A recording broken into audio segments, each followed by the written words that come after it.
É sempre bom ver o Barba Negra tomando uma coça, principalmente com um dos personagens que a gente mais gosta, Trafalgar Law, o nosso cirurgião da morte. E em meio à intensidade e à dinamicidade desse capítulo, surgem algumas perguntas. Porém, o que já queremos deixar claro antes de fazer essas perguntas é evidenciar o possível contraste entre a decadência humana, representada pelo Barba Negra, e o simbolismo heróico, representado pelo sacrifício de Bartolomeu Kuma. Agora sim, qual o simbolismo do Barba Negra em cima de um Pegasus, assim como o nosso Dragon está em cima do Chopper e do Karoo? O que representa a luta do Barba Negra contra o Law? A Big Mom está morta? Qual é a história de Kuma, o Rei Tirano? Dragon e Vegapunk são aliados? Se você quiser saber as respostas para essas e outras perguntas, fique conosco até o final desse vídeo. Eu sou Gustavo Nunes e você está no canal Ato 42 e esse é mais um dos nossos One Piece no Ato!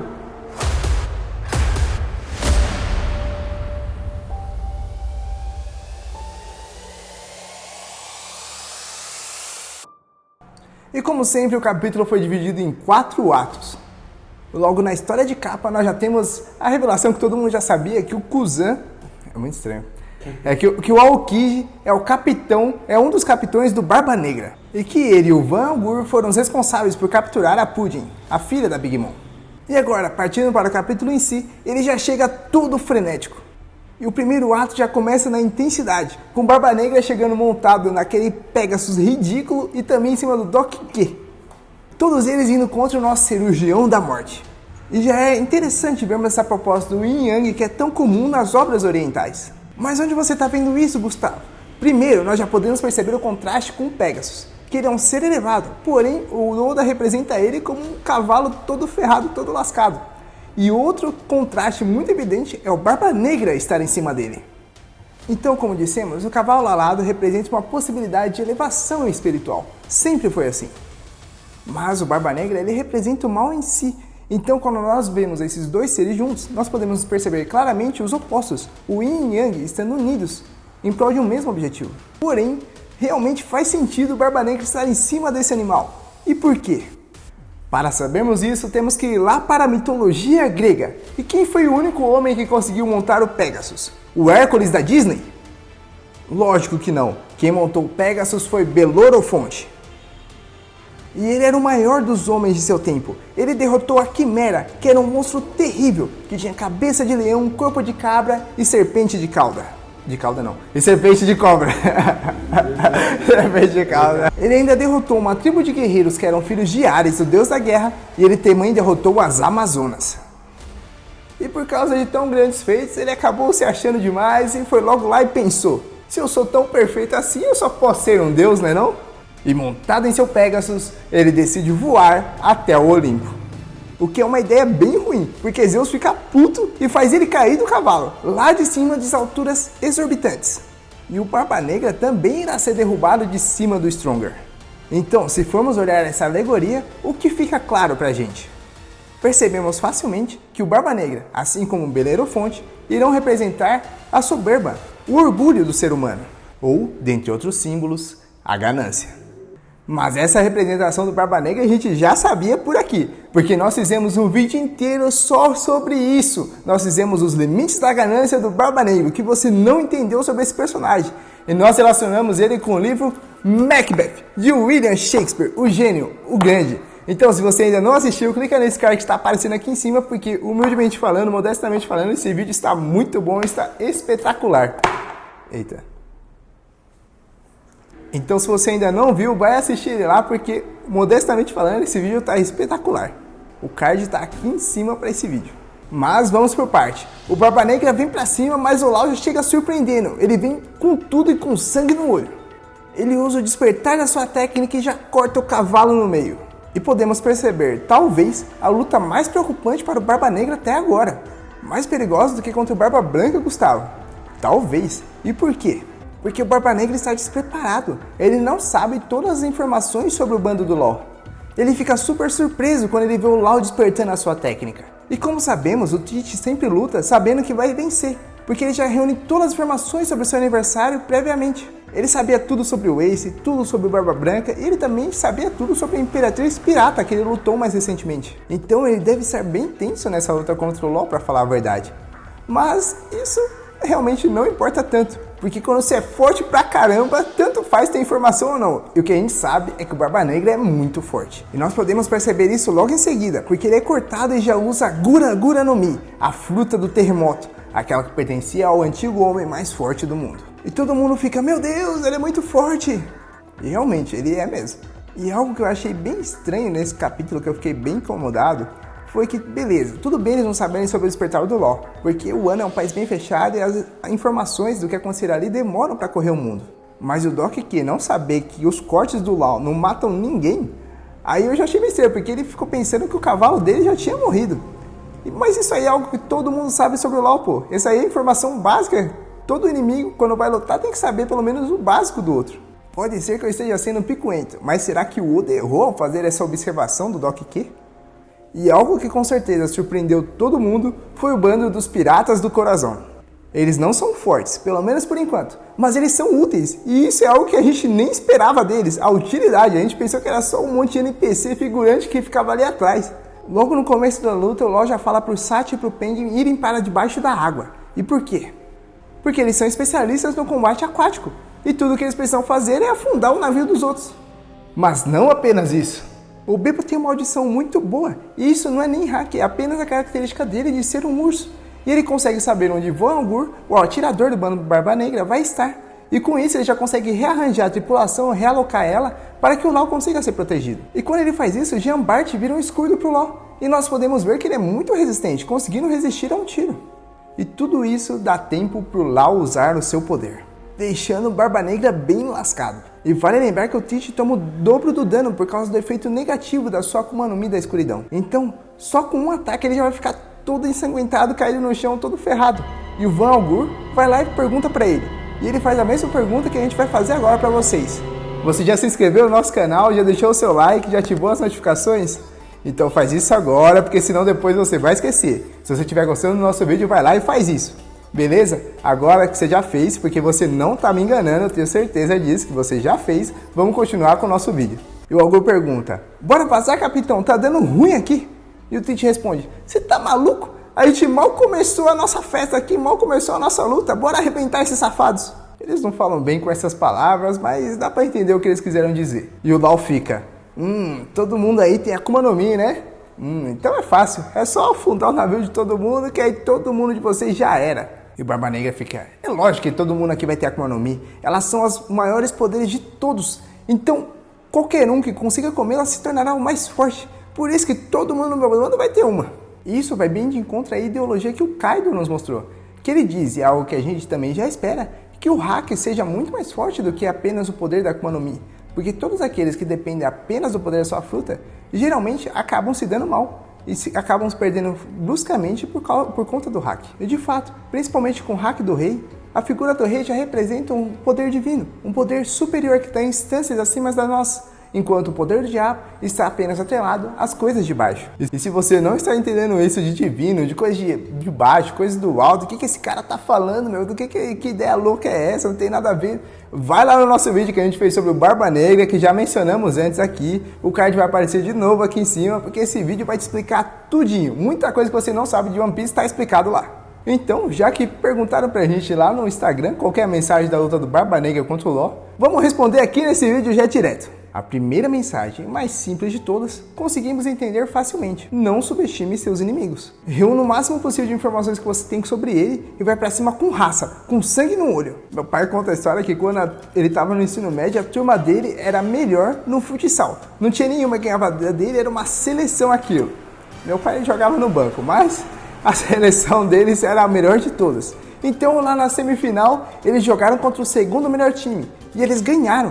Então, quando foi pra final, quando faltava apenas um jogo para ser campeões, eles chegaram lá de salto alto, achando que já tinham vencido. O que aconteceu? A zebra deu zebra, a zebra levou.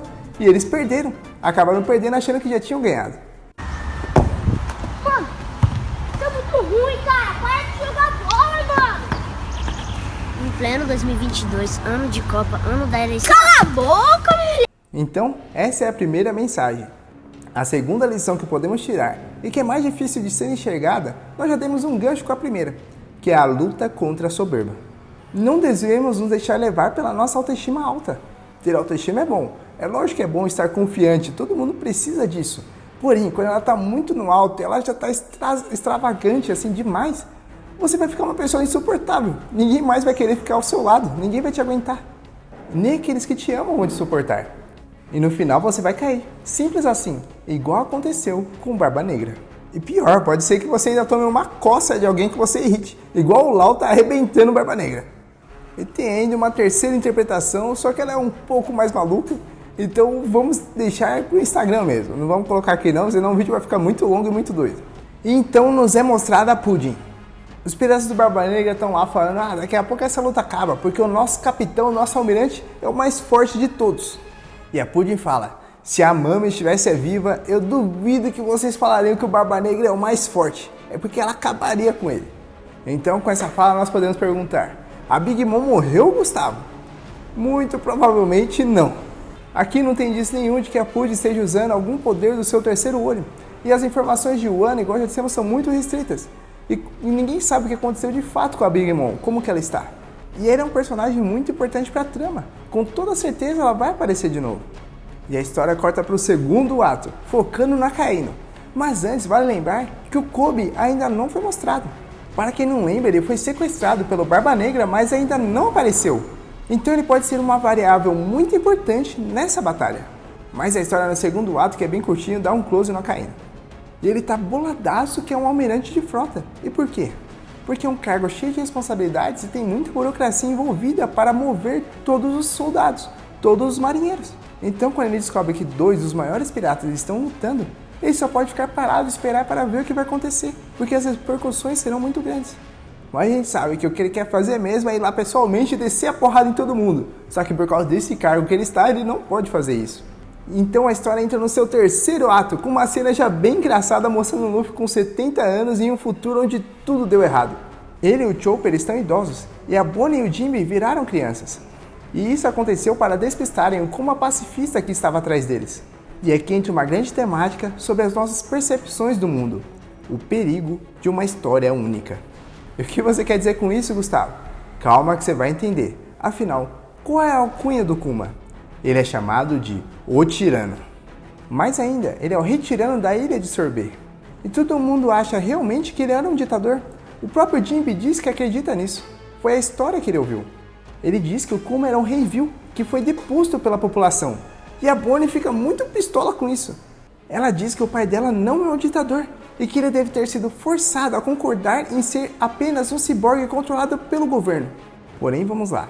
Ninguém sabe nada sobre a história do reino de Sorbet ainda. Provavelmente nesse arco ela será contada, mas a gente ainda não pode tirar conclusão nenhuma.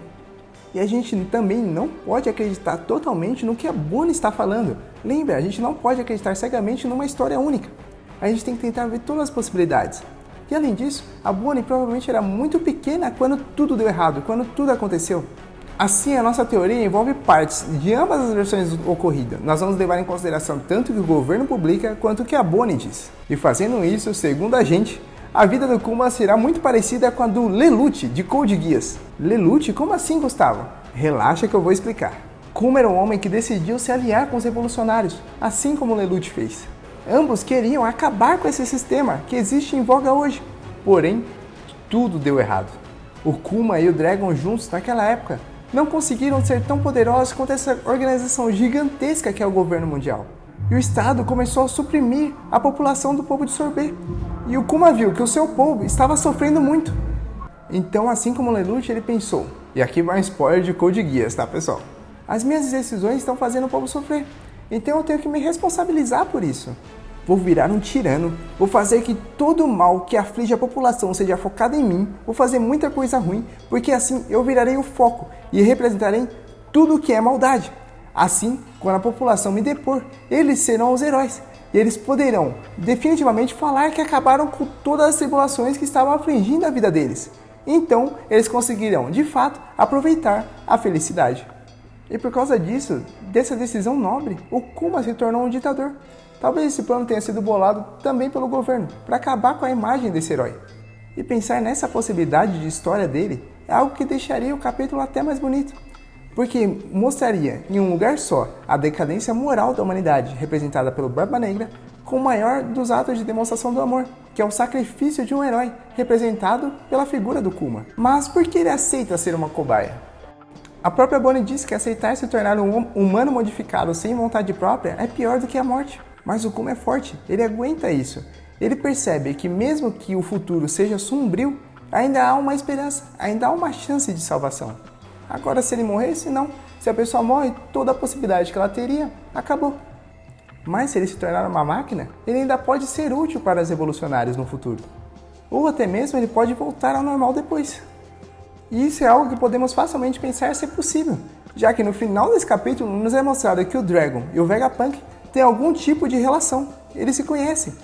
Então eles seriam até mesmo possíveis aliados. Porém, o futuro do nosso cientista gênio é nebuloso, pois o seu fim está próximo, é o que ele diz. Ele diz que o problema de ser um gênio é que ele pode ver seu próprio futuro chegando. E por que ele diz isso? Porque ele sabe que a CP0 está indo matá-lo. Ou também pode ser igual a nossa última teoria que a gente fez no nosso último vídeo, que talvez ele seja igual o Pain de Naruto realmente, ele esteja todo lascado lá com um monte de fio suportando apenas o resto que ele tem de vida. E se você quiser ver a nossa teoria completa, que foi um dos nossos seguidores que fez na verdade, clica nesse link que está aqui em cima, vai levar ele direto para vocês. Só que mais ainda, será que essa relação de amizade entre o Dragon e o Vegapunk não comprova uma outra teoria que fizemos, de que talvez o Vegapunk seja a representação de Daedalus, o maior dos inventores de toda a história?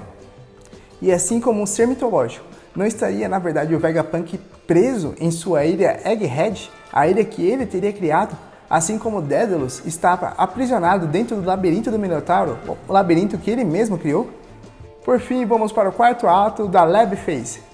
E Lab Phase é aquele local acima das nuvens, onde está o ovão gigante, que tem aquele anel rodando em volta dele. E nós também, no último vídeo, nós fizemos uma teoria sobre isso. Então corre lá que tá bem bacana, tá bem doidona, tá bem legal. E a parte inferior da ilha, onde ficam os trabalhadores, é Alphaville Phase. E algo que estranhamos bastante foi o Zoro ter ficado no navio em vez de ter ido com o bando. E na verdade foi outro dos nossos seguidores lá no Instagram que notou essa estranheza. E por que surge esse incômodo? Se fossem situações normais, não teria problema o Zoro ficar no navio. Porque se formos perceber, ele sempre ficou. Se formos ver na ilha do Chopper, ele ficou no navio porque ele ficou treinando. Até mesmo o Skypiea, que foi lembrada nesse capítulo por causa do chão de nuvens, ele também não saiu no navio, ele não quis sair de lá. Então realmente, quando ele chega numa ilha, o Zoro é de fato o protetor do navio. Porém, no capítulo passado, o Zoro diz que quer falar com o Vegapunk. Então por que raios ele ficou para trás? Então aqui fazemos a nossa última pergunta. Seria esse um erro do Oda? Ou seria mais uma das características do nosso espadachim preferido sendo novamente representada? Fica aí o questionamento. Então, se você gostou desse vídeo, não esquece de se inscrever no canal, deixar o seu like, ativar o sininho para saber tudo que a gente está fazendo aqui. E além disso, segue a gente lá no Instagram, @ato42. Nós estamos respondendo perguntas de vocês todos os dias, seja pela caixinha de perguntas ou pela direct. Então agora sim, chegamos no final, um forte abraço, meu caro Otaku Leitor, fique com Deus e até o próximo vídeo. E assim se faz cortina de mais um ato. Tchau!